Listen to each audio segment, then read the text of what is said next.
Well, good afternoon, and thanks for coming back to the session after a long day. I've come a bit of a long way. My flight from New York arrived in Venice at 11 o'clock this morning, so I hope I'm coherent. I'd like to talk about research I've done on the contribution of pharmaceutical innovation to longevity, health outcomes, and economic growth. Actually, the Minister of Health presented some data on Croatia a little while ago that looked kind of similar to this. So if we look, these are US data on life expectancy at birth from 1960 to 2008, and we see that life expectancy has increased substantially by close to 10 years in the last 50 years, even during periods like the last decade of very slow or negative economic growth, and even despite the rise in obesity, which we've also been hearing about. And the hypothesis that I investigate in my research is that a substantial part of longevity growth during recent decades has been due to medical innovation. That might not have been true 100 or even 50 years ago, where it was public health measures, clean water and hand washing and so forth that led to increases in life expectancy. But I think in recent decades it really has been medical innovation that's played the leading role. I thought this morning about Albert Einstein's definition of insanity, and that is doing the same thing over and over again and expecting different results. And it seems to me a corollary of that is that obtaining better results, such as living longer and healthier lives, is primarily due to not doing the same thing over and over again, i.e. innovating. That is, if doing the same thing doesn't get you anywhere, then the fact that we are making progress suggests that it is because we are not doing the same thing that the practice of medicine has changed due to medical innovation. Which industry innovates the most, you might ask? And the answer is the medical substances and devices industry, according to the US National Science Foundation, which spends about 11 or 12% of sales on R&D. In second place, information technology and electronics, a distant second place. In fourth place, the aircraft industry. So the biomedical sector is by far the most research-intensive sector of the economy. Let me summarize about 3 decades of economic research in one slide. And on the right-hand side, you see economic growth. And economists increasingly recognize that economic growth consists not only of conventionally measured growth in per capita GDP, but growth in longevity, and that these are about equally important, that the value of longevity gain is about the same size as the value of increases in per capita GDP. Furthermore, economists have recognized that the primary source of economic growth is technological progress. Technological progress, there are 2 kinds of technological progress, embodied and disembodied. Suppose that somebody comes up with a great idea. The question is, how are other people going to benefit from that idea? One possibility is they could simply hear about the idea, and they could instantly benefit just by hearing about a discovery. That would be disembodied technological change. But I think that most technological change is embodied in new goods and services. The only way to benefit from new discoveries is to use goods and services that embody those discoveries, like new drugs, new devices, and so on. And finally, technological progress does not just happen automatically. It's the result of public and private investment in research and development. So I think that that's a very simple model of the road to economic growth from technological progress. So I investigate the impact of pharmaceutical innovation on a number of outcomes: longevity, quality of life or functional status, especially among the elderly, the ability to work in the working age population, and the use of other medical care like hospitals and nursing homes. And I've done quite a few studies using data from different countries and different methodologies, and I'd like to tell you a little bit about that.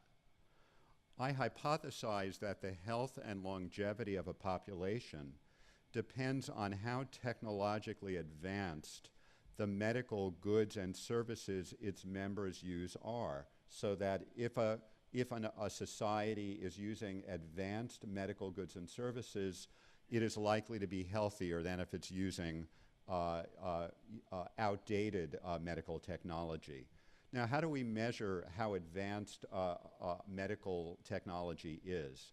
I think a good way of measuring it is by looking at the vintage of medical goods, such as the vintage of drugs. Now, normally when we talk about vintage, we talk about the vintage of wine, and we say, that 1988 Lafite Rothschild, that was a very good year for wine.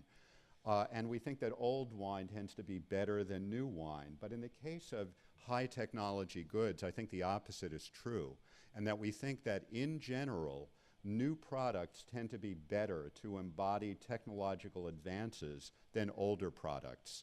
That's not invariably true. There are still some very good old drugs on the market, but in general, newer goods are better than older goods. I didn't really invent this idea, I'm afraid. Actually, Robert Solow at MIT developed the idea of vintage in economic analysis, and in fact, he won the Nobel Prize in 1987 for his research on economic growth, which included the idea of the vintage capital. So I take Solow's idea and apply it to medical technology, vintage drugs. And so I'm going to outline a few of the studies that I'm going to describe. I've looked at the contribution of new medicines to longevity increase, and I've done that both with aggregate data, like state level or country level data, and with patient level data. I've also looked at the impact of using new drugs on the demand for, say, hospital and nursing home care, and the impact of new medicines on productivity, disability, or ability to work. So one study I did that was published last year looked at data for Germany. If you look at Germany has 20 states, and we have data on longevity growth by state in Germany, say from 2000 to 2007. And you'll notice that in general, longevity was increasing, life expectancy at birth was increasing, but it increased at different rates in different parts of Germany. And the question is, why? Why did we see a larger gain in Bavaria than in Berlin? Well, I considered a large number of factors like income, education, motor vehicle accidents, and other variables, but I was able to get data on what drugs were used in different parts of Germany in each year, and I could therefore measure the vintage of drugs. Are they using old drugs or new drugs, and how did that change over time? What I found was that, first of all, German life expectancy at birth increased by about 1.5 years during this 7-year period. And about 1/3 of the increase in life expectancy at birth could be explained by the replacement of older drugs by newer drugs, holding constant other factors. So controlling for income, education, and other variables, pharmaceutical innovation accounted for about 1/3 of German longevity growth. Now, new drugs cost more than old drugs, and if we do a back-of-the-envelope calculation of the cost per life year gained from the use of new drugs, we get a number below 12,000 euros per life year. And that is not even accounting for the potential reduction in hospital care and other kinds of medical care. And I think most health economists would agree that that is very cost effective, that most people would be willing to pay, and societies are willing to pay, far more than 12,000 euros to extend a person's life by 1 year. I also did a study with some colleagues a few years ago using patient-level data for Canada. We found in that study, and we had data on basically the entire elderly population of Quebec, so we had data on hundreds of thousands of people, and we found that the introduction of new treatments in the last 3 decades reduced the risk of mortality by 51% among elderly people in Quebec. And one way of representing that is to plot the survival curves of a cohort of individuals, and imagine that we stratify these people by whether they were using relatively new drugs for treatment or old drugs. And hypothetically, what we found is if someone was taking drugs that were essentially approved in the 1970s, that the 10-year mortality rate, that the mortality rate would have been 9.9%, whereas if that person had been taking drugs approved after 1990, the mortality rate was 3.8%. So the mortality rates of people taking newer drugs was much lower than those taking older drugs, controlling for their age, gender, medical condition, location, and other potentially confounding variables. And we also did this is overall, we did this for the people with asthma, people with cancer, and people with cardiovascular disease. And we found essentially the same result for all 3 major disease cases. Now, I think a particularly dramatic case of the importance of pharmaceutical innovation is HIV/AIDS. The first case of HIV was diagnosed in the United States in 1981, but the first AIDS drug was approved in the US in 1987. So the first 6 years, there were no AIDS drugs.